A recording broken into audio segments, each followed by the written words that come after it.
अध्याय 9 बाज और सांप कहानी। प्रस्तुत कहानी में लेखक ने यह दर्शाया है कि स्वतंत्रता के लिए किया जाने वाला बलिदान वीर तथा साहसी लोगों की पहचान है। समुद्र के किनारे ऊंचे पर्वत की अंधेरी गुफा में एक सांप रहता था। समुद्र की तूफानी लहरें धूप में चमकती, झिलमिलाती और दिन भर पर्वत की चट्टानों से टकराती थी। पर्वत की अंधेरी घाटियों में एक नदी भी बहती थी। अपने रास्ते पर बिखरे पत्थरों को तोड़ती, शोर मचाती हुई यह नदी बड़े जोर से समुद्र की ओर लपकती जाती थी। जिस जगह पर नदी और समुद्र का मिलाप होता था, वहां लहरें दूध के झाग सी सफेद दिखाई देती थी। अपनी गुफा में बैठा हुआ सांप जब कुछ देखा करता, लहरों का गर्जन, आकाश में छिपती हुई पहाड़ियां, टेढ़ी मेढ़ी बल खाती हुई समुद्र की गुस्से से भरी आवाजें, वह मन ही मन खुश होता था कि इस गर्जन तर्जन के होते हुए भी वह सुखी और सुरक्षित है। कोई उसे दुख नहीं दे सकता। सबसे अलग, सबसे दूर वह अपनी गुफा का स्वामी है। न किसी से लेना, न किसी से देना, दुनिया की भाग दौड़, छीना झपटी से वह दूर है। सांप के लिए यही सबसे बड़ा सुख था। एक दिन एकाएक आकाश में उड़ता हुआ, खून से लथपथ एक बाज सांप की उस गुफा में आ गिरा। उसकी छाती पर कितने ही जख्मों के निशान थे, पंख खून से सने थे और वह अधमरा सा जोर शोर से हाँफ रहा था। जमीन पर गिरते ही उसने एक दर्द भरी चीख मारी और पंखों को फड़फड़ाता हुआ धरती पर लौटने लगा। डर से सांप अपने कोने में सिकुड़ गया, किंतु दूसरे ही क्षण उसने भाप लिया कि बाज जीवन की अंतिम सांसें गिन रहा है। उससे डरना बेकार है। यह सोचकर उसकी हिम्मत बंधी और वह रेंगता हुआ उस घायल पक्षी के पास जा पहुंचा। उसकी तरफ कुछ देर तक देखता रहा, फिर मन ही मन खुश होता हुआ बोला, क्यों भाई, इतनी जल्दी मरने की तैयारी कर ली? बाज ने एक लंबी आह भरी, ऐसा ही दिखता है कि आखिरी घड़ी आ पहुंची है, लेकिन मुझे कोई शिकायत नहीं है। मेरी जिंदगी भी खूब रही भाई, जी भरकर उसे भोगा है। जब तक शरीर में ताकत रही, कोई सुख ऐसा नहीं बचा जिसे न भोगा हो। दूर दूर तक उड़ानें भरी हैं, आकाश की असीम ऊंचाइयों को अपने पंखों से नाप आया हूँ। तुम्हारा बड़ा दुर्भाग्य है कि तुम जिंदगी भर आकाश में उड़ने का आनंद कभी नहीं उठा पाओगे।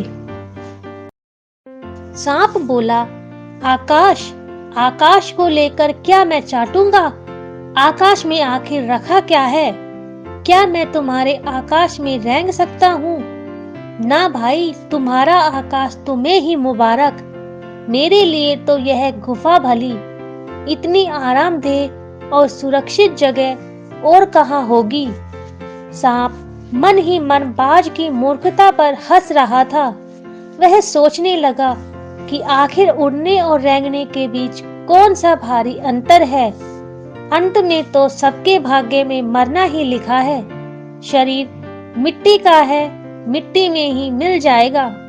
अचानक बाज ने अपना झुका हुआ सिर ऊपर उठाया और उसकी दृष्टि सांप की गुफा के चारों ओर घूमने लगी। चट्टानों में पड़ी दरारों से पानी गुफा में टपक रहा था। सीलन और अंधेरे में डूबी गुफा में एक भयानक दुर्गंध फैली हुई थी, मानो कोई चीज वर्षों से पड़ी पड़ी सड़ गई हो। बाज के मुंह से एक बड़ी जोर की करुण चीख फूट पड़ी। आह, काश मैं सिर्फ एक बार आकाश में उड़ पाता। बाज की ऐसी करुण चीख पुकार सुनकर सांप कुछ सिटपिटा सा गया। एक क्षण के लिए उसके मन में उस आकाश के प्रति इच्छा पैदा हो गई जिसके वियोग में बाज इतना व्याकुल होकर छटपटा रहा था। उसने बाज से कहा, यदि स्वतंत्रता इतनी प्यारी है तो इस चट्टान के किनारे से ऊपर क्यों नहीं उड़ जाने की कोशिश करते? हो सकता है कि तुम्हारे पैरों में अभी इतनी ताकत बाकी हो कि तुम आकाश में उड़ सको। कोशिश करने में क्या हर्ज है?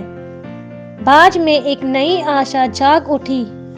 वह दूने उत्साह से अपने घायल शरीर को घसीटता हुआ चट्टान के किनारे तक खींच लाया। खुले आकाश को देखकर उसकी आंखें चमक उठी। उसने एक गहरी लंबी सांस ली और अपने पंख फैलाकर हवा में कूद पड़ा, किंतु उसके टूटे पंखों में इतनी शक्ति नहीं थी कि उसका शरीर उसका बोझ संभाल सके। पत्थर सा उसका शरीर लुढ़कता हुआ नदी में जा गिरा। एक लहर ने उठकर उसके पंखों पर जमे खून को धो दिया। उसके थके मांदे शरीर को सफेद फैन से ढक दिया। फिर अपनी गोद में समेटकर उसे अपने साथ सागर की ओर ले चली। लहरें चट्टानों पर सिर धुनने लगी, मानो बाज की मृत्यु पर आंसू बहा रही हो। धीरे धीरे समुद्र के असीम विस्तार में बाज आंखों से ओझल हो गया। चट्टान की खोखल में बैठा हुआ सांप बड़ी देर तक बाज की मृत्यु और आकाश के लिए उसके प्रेम के विषय में सोचता रहा। आकाश की असीम शून्यता में क्या ऐसा आकर्षण छिपा है जिसके लिए बाज ने अपने प्राण गंवा दिए? वह खुद तो मर गया, लेकिन मेरे दिल का चैन अपने साथ ले गया। न जाने आकाश में क्या खजाना रखा है। एक बार तो मैं भी वहां जाकर उसके रहस्य का पता लगाऊंगा, चाहे कुछ देर के लिए ही हो। कम से कम उस आकाश का स्वाद तो चख लूंगा। यह कहकर सांप ने अपने शरीर को सिकोड़ा और आगे रेंग कर अपने को आकाश की शून्यता में छोड़ दिया। धूप में क्षण भर के लिए सांप का शरीर बिजली की लकीर सा चमक गया, किंतु जिसने जीवन भर रेंगना सीखा था वह भला क्या उड़ पाता। नीचे छोटी छोटी चट्टानों पर धप से सांप जा गिरा। ईश्वर की कृपा से बेचारा बच गया, नहीं तो मरने में क्या कसर बाकी रही थी। सांप हंसते हुए कहने लगा, सो उड़ने का यही आनंद भर पाया मैं तो। पक्षी भी कितने मूर्ख हैं, धरती के सुख से अनजान रहकर आकाश की ऊंचाइयों को नापना चाहते थे। किंतु अब मैंने जान लिया है कि आकाश में कुछ नहीं रखा, केवल ढेर सी रोशनी के सिवा वहां कुछ भी नहीं। शरीर को संभालने के लिए कोई स्थान नहीं, कोई सहारा नहीं। फिर वे पक्षी किस बूते पर इतनी डींगे हाँकते हैं? किस लिए धरती के प्राणियों को इतना छोटा समझते हैं? अब मैं कभी धोखा नहीं खाऊंगा। मैंने आकाश देख लिया और खूब देख लिया। बाज तो बड़ी बड़ी बातें बनाता था, आकाश के गुण गाते थकता नहीं था। उसी की बातों में आकर मैं आकाश में कूदा था। ईश्वर भला करे, मरते मरते बच गया। अब तो मेरी यह बात और भी पक्की हो गई है कि अपनी खोखल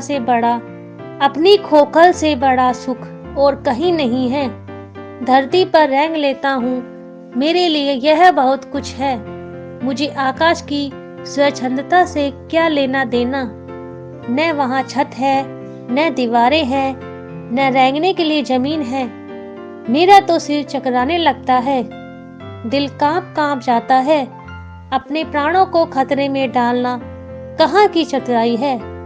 सांप सोचने लगा कि बाज अभागा था, जिसने आकाश की आजादी को प्राप्त करने में अपने प्राणों की बाजी लगा दी। किंतु कुछ देर बाद सांप के आश्चर्य का ठिकाना नहीं रहा। उसने सुना चट्टानों के नीचे से एक मधुर रहस्यमय गीत की आवाज उठ रही है। पहले उसे अपने कानों पर विश्वास नहीं हुआ, किंतु कुछ देर बाद गीत के स्वर अधिक साफ सुनाई देने लगे। वह अपनी गुफा से बाहर आया और चट्टानों से नीचे झांकने लगा। सूरज की सुनहरी किरणों में समुद्र का नीला जल झिलमिला रहा था। चट्टानों को भिगोती हुई समुद्र की लहरों में गीत के स्वर फूट रहे थे। लहरों का यह गीत दूर दूर तक गूंज रहा था। सांप ने सुना, लहरें मधुर स्वर में गा रही हैं। हमारा यह गीत उन साहसी लोगों के लिए है जो अपने प्राणों को हथेली पर रखे हुए घूमते हैं। चतुर वही है जो प्राणों की बाजी लगाकर जिंदगी के हर खतरे का बहादुरी से सामना करे।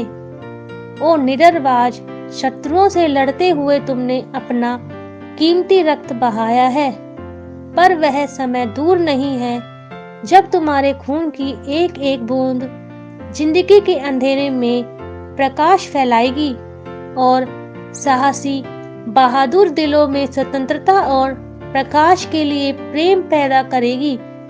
तुमने अपना जीवन बलिदान कर दिया, किंतु फिर भी तुम अमर हो। जब कभी साहस और वीरता के गीत गाए जाएंगे, तुम्हारा नाम बड़े गर्व और श्रद्धा से लिया जाएगा। हमारा गीत जिंदगी के उन दीवानों के लिए है जो मर कर भी मृत्यु से नहीं डरते। शब्दार्थ: गर्जन, तेज आवाज, एकाएक, अचानक, असीम, असीमित, अपार, साहस, हिम्मत, सरिता, नदी, सिटपिटाना, सहम जाना, खोखल, खोखली जगह, वियोग, अभाव। लेखक परिचय: निर्मल वर्मा का जन्म 3 अप्रैल 1929 में शिमला, हिमाचल प्रदेश में हुआ था। इनकी प्रमुख रचनाएं थी लालटेन की छत, वे दिन, एक चिथड़ा सुख, परिंदे, कोए और काला पानी तथा बीच बहस में आदि। इन्हें मूर्ति देवी पुरस्कार, साहित्य अकादमी पुरस्कार तथा ज्ञानपीठ पुरस्कार से सम्मानित किया जा चुका है। 23 अक्टूबर 2005 को इनका निधन हो गया।